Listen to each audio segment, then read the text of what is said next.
안녕하세요. 예수의 교회 온라인 예배 오신 여러분들을 주님의 이름으로 환영하고 축복합니다. 함께 하나님께 올려드릴 시편 찬송은 시편 65편 5절 말씀입니다. 우리 구원의 하나님이여, 땅의 모든 끝과 먼 바다에 있는 자가 의지할 주께서 의를 따라 어미하신 일로 우리에게 응답하시리이다. 아멘.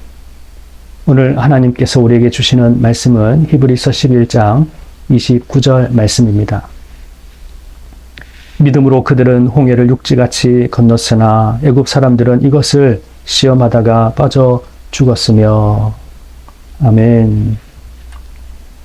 며칠 전 제가 주중에 사역하고 있는 CTS 기독교 방송국 콜린가 기도센터에 한 통의 전화가 걸려왔습니다. 전화를 주신 분은 50대 초반에 미혼이신 여자 집사님이셨는데요. 말씀을 들어보니 너무나도 그 목소리에 불안과 초조와 두려움이 느껴졌습니다.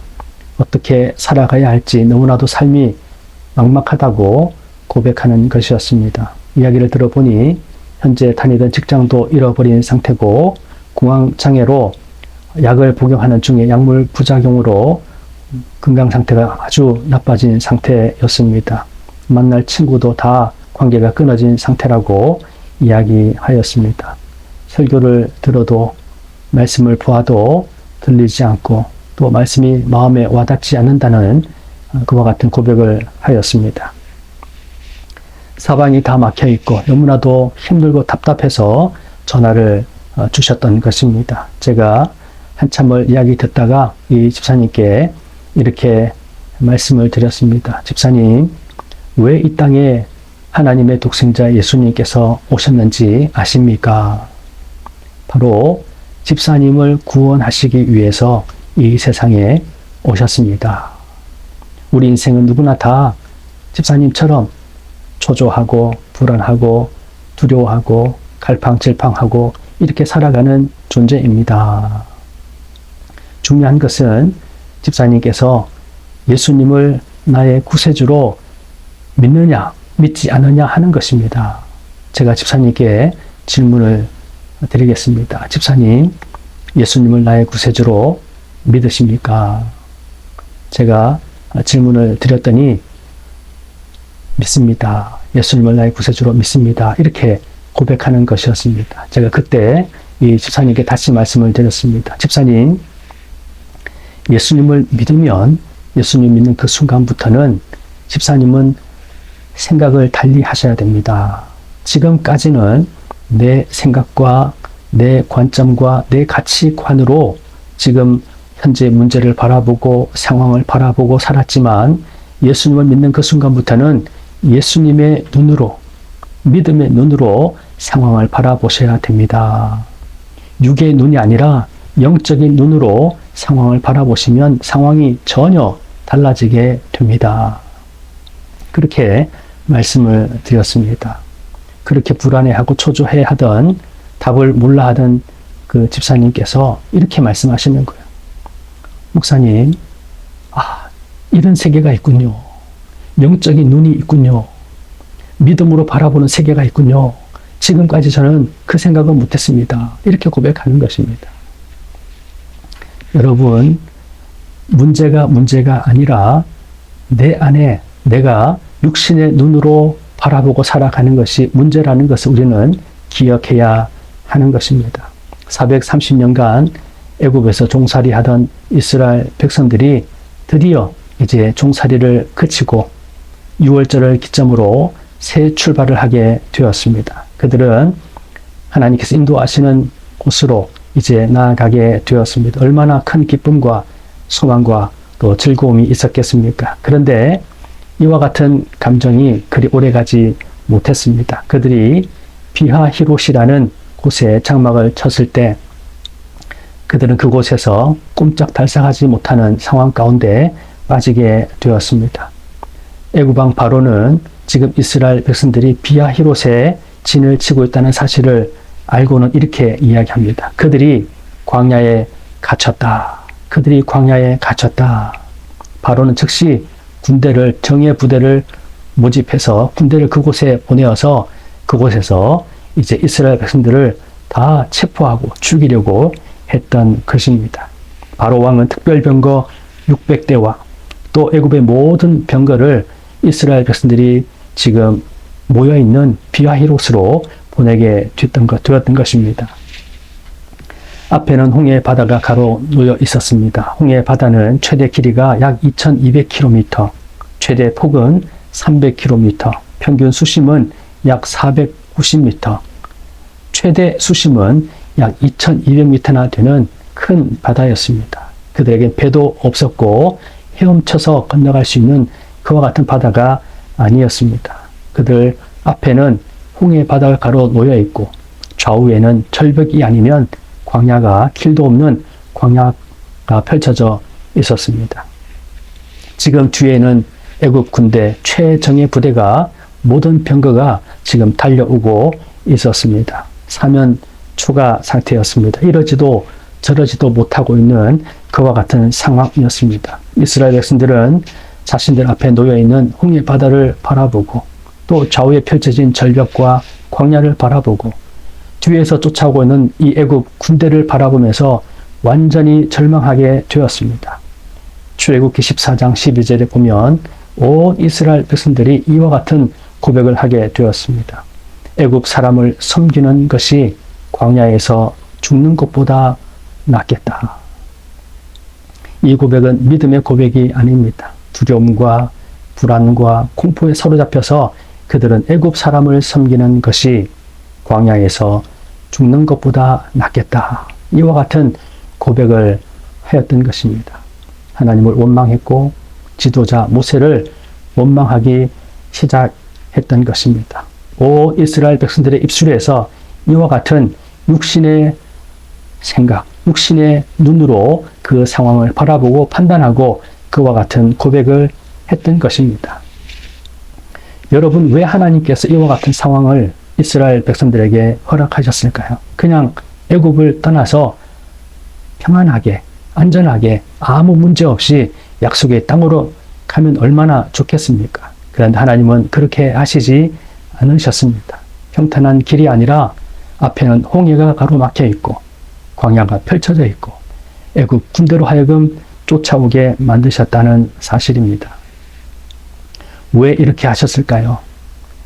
출애굽기 14장 4절 말씀에는 이렇게 말씀하고 있습니다. 내가 바로의 마음을 완악하게 한즉 바로가 그들의 뒤를 따르리니 내가 그와 그의 온 군대로 말미암아 영광을 얻어 애굽 사람들이 나를 여호와인 줄 알게 하리라 하심에 우리가 그대로 행하니라. 하나님께서 홍해 바다를 앞에 두게 하시고 좌우에는 광야가 있게 하시고 뒤에는 애굽 군대가 따라오게 하신 이유가 무엇인가 하면 애굽 바로왕으로부터 애굽의 모든 사람들로부터 또 온 이스라엘 백성들로부터 하나님이 누구신지를 알게 하시려고 이렇게 하셨다는 사실입니다. 하나님이 누구신지 알게 하시려고 하나님을 보여주시려고 이와 같은 상황을 허락하셨다는 사실입니다. 지금 애굽을 떠난 이스라엘 백성들이나 애굽 군대나 이스라엘 백성들이나 애굽 군인들이나 하나님을 제대로 모르기는 매 한 가지입니다. 불신앙으로 가득한 이스라엘 공동체의 모습을 볼 수가 있습니다. 상황이 너무나도 아주 급박하게 돌아가고 있는 바로 이때 여러분 하나님의 역사가 시작되는 것을 우리가 볼 수 있습니다. 지도자 모세는 하나님께 부르짖었습니다. 하나님 어떻게 하면 되겠습니까? 하나님께서 모세에게 왜 지금 나에게 부르짖고 있느냐 말씀하시면서 이와 같은 말씀을 하셨습니다. 이스라엘 백성들로 하여금 앞으로 나아가게 하라. 지금 홍해 바다가 가로놓여 있습니다. 바다가 갈라진 것도 아닙니다. 그런데 하나님은 모세에게 무엇보다도 먼저 이스라엘 백성들로 하여금 앞으로 나아가게 하라고 명령하셨습니다. 여러분, 믿음은 다 이루어진 것을 보고 나아가는 것이 아니라는 것입니다. 하나님의 말씀을 듣고 발걸음을 먼저 내디디는 것, 이것이 믿음이라는 것입니다. 내 생각을 다 내려놓고 내 가치관, 내 주관을 내려놓고 하나님의 말씀에 의지해서 발걸음을 내디디는 것, 이것이 믿음이라고 하나님께서 가르쳐 주신 것입니다. 하나님의 말씀을 듣고 말씀을 받고 모세는 온 이스라엘 공동체를 향해서 앞으로 나아가라고, 발걸음을 내디디라고 선포했습니다. 이스라엘 공동체는 더 이상 주저할 수 없는 상황 가운데 지도자 모세의 말을 듣고 발걸음을 내디디기 시작했습니다. 앞으로 나아가기 시작한 것입니다. 바로 이때부터 하나님의 역사가 시작이 된 것을 우리가 볼 수 있습니다. 이어서 하나님께서 모세에게 지금 들고 있는 지팡이를 들어서 손을 바다 위로 내밀어서 그것이 갈라지게 하라고 명령하셨습니다. 구체적으로 하나님의 역사를 보여주신 것입니다. 모세가 들고 있던 지팡이를 바다 위로 내밀자 그 순간 하나님의 사자가 이스라엘 백성들을 앞서 가던 하나님의 사자가 이스라엘의 진 뒤로 물러갔습니다. 그리고 하나님께서 예비하신 하나님의 구름 기둥이 이스라엘 진 뒤에서 쫓아오고 있는 애국 군대 앞을 아주 캄캄하게 어둠으로 가득하게 만들어 버렸습니다. 지금 하나님의 사자는 애국 군대 앞에서 또 이스라엘 공동체 뒤에서 있게 되었다는 것입니다. 하나님께서 밤새도록 큰 동풍을 일으키셔서 홍해 바다를 두 갈래로, 두 물로 벽을 세우는 그와 같은 역사가 일어나게 되었던 것입니다. 바닷물이 다 물러가고 물벽이 만들어지고 그 바닥이 마른 땅처럼 변화되어서 그 홍해 바다를 이스라엘 백성들이 건너가게 되었던 것입니다. 오늘 성경은 이 사건을 이렇게 말씀하고 있습니다. 믿음으로 그들은 홍해를 육지같이 건넜다. 믿음으로 그들은 홍해를 육지같이 건넜다. 이렇게 오늘 성경은 말씀하고 있습니다. 우리가 출애굽기 14장을 보면 이스라엘 백성들이 원망하고 두려워하고 낙심하고 부정적인 말을 쏟아내는 것을 볼 수 있습니다. 그러나 오늘 성경은 하나님께서 주신 말씀을 듣고 그 위기의 상황 가운데서 믿음으로 발걸음을 내디딘 것, 이것을 귀하게 보신다는 것입니다. 여전히 불완전하고 문제 많은 인생이지만 하나님의 약속의 말씀을 의지해서 믿음으로 발걸음을 내디딜 때 하나님 그 믿음을 귀하게 보시고 홍해를 육지같이 건너게 하셨다는 사실입니다.